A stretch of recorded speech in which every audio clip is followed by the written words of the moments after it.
Here to speak about How Do You Do, I Love You, Richard Maltby Jr. and David Shire.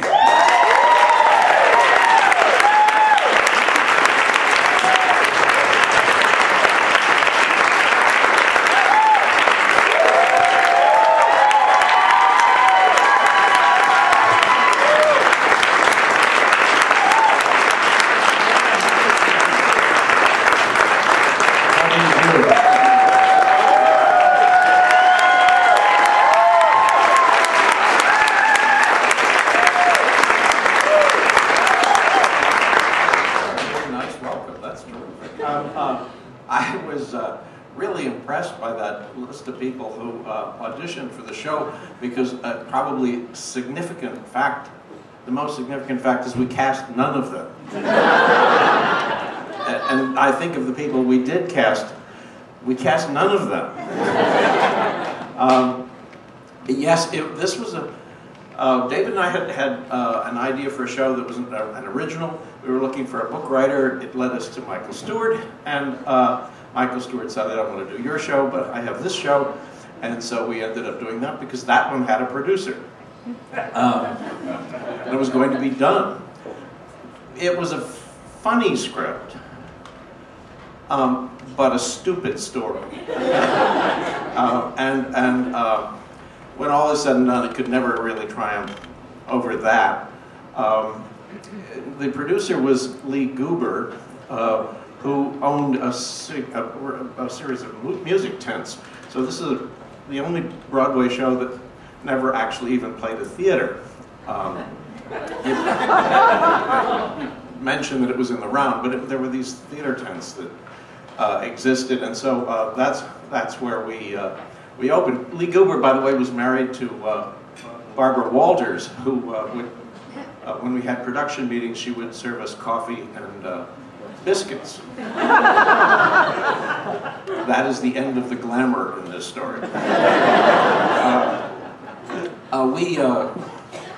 We opened in Gaithersburg, Maryland, whatever the name of that music tent was. It was David's and my first show. It was our first review. So when the reviews were to come out, they came out in local papers. You couldn't find local papers. There was a review in something called the Gaithersburg Gazette or something like that, and it came out 2 days later or 3 days later. We went to some drugstore, we found it, we opened it crazily, looking for the review because we knew the review was in the paper, and we couldn't find it. And finally, David said, "Oh, here it is. Goodbye, I hate you." That was the headline of our first review, and that was the good part. But we went on. Actually, we're still here. I've often said that it's really kind of great if the first review you ever get is that bad. Because if you get up the next day and go on, they can never hurt you. I hope someone wrote that down, because I need to remember that. Oh yeah, I mean, no one can say anything worse, so keep going, you know. But David, we did have some really interesting musical ideas that I'll let David talk about. Actually, you mentioned one that it was the beginning of Jonathan Tunick's professional career. We had been old friends for a long, long time, both starting out in New York together. But beyond Burt Bacharach discovering him there, Steve Sondheim discovered him there. And I had been working with Steve as a pianist, and he was a mentor to us. And the night before he was to make his decision about an orchestrator for company, he called me and because he knew Jonathan's work, and said, should I hire Jonathan or Don Walker? Well, Don Walker orchestrated Anyone Can Whistle, and he's this wonderful orchestrator. He also orchestrated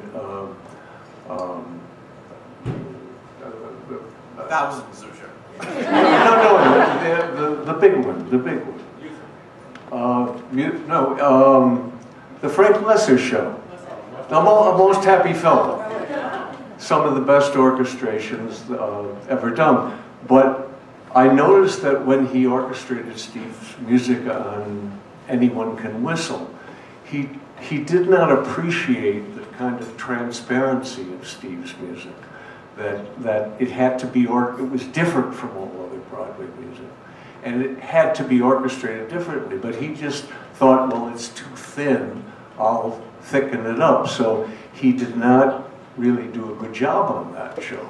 The show had other problems, of course. So when Steve asked me that question, I said, without hesitation, you should definitely use Jonathan.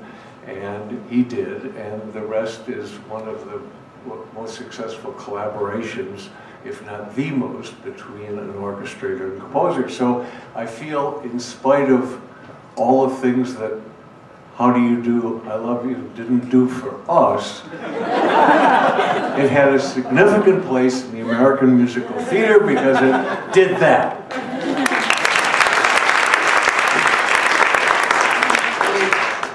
Think of it. We got all excited. Hal Prince and Steve Sondheim came down to see the show, and they hired Jonathan Tunick. David Merrick came down with Burt Bacharach to see the show, and they hired Jonathan Tunick and Artie Rubinstein, our musical director. It's kind of daunting.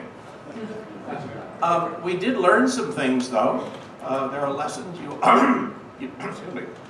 You always learn lessons from shows that close.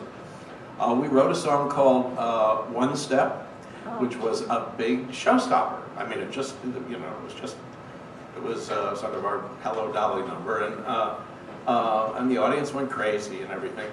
But we had written it for secondary characters in the show.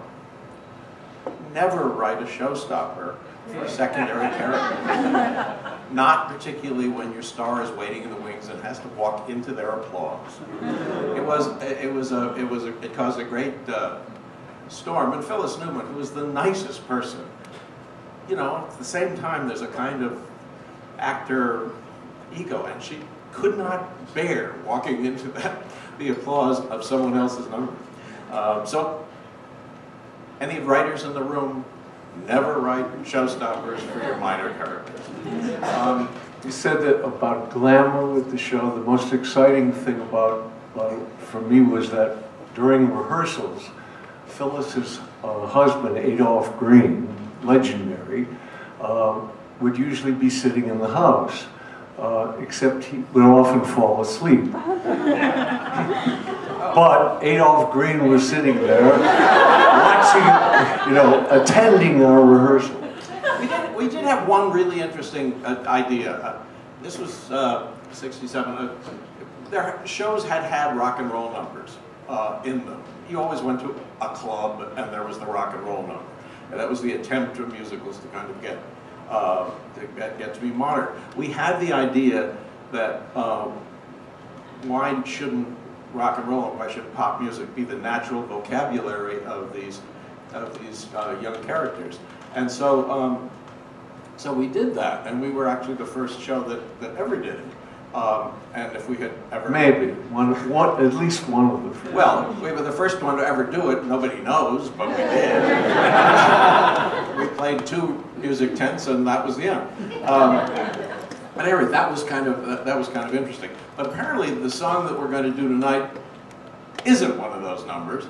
It's actually one of our attempts to do a real Broadway comedy song, and you can introduce that. Thank you very much. Thank you.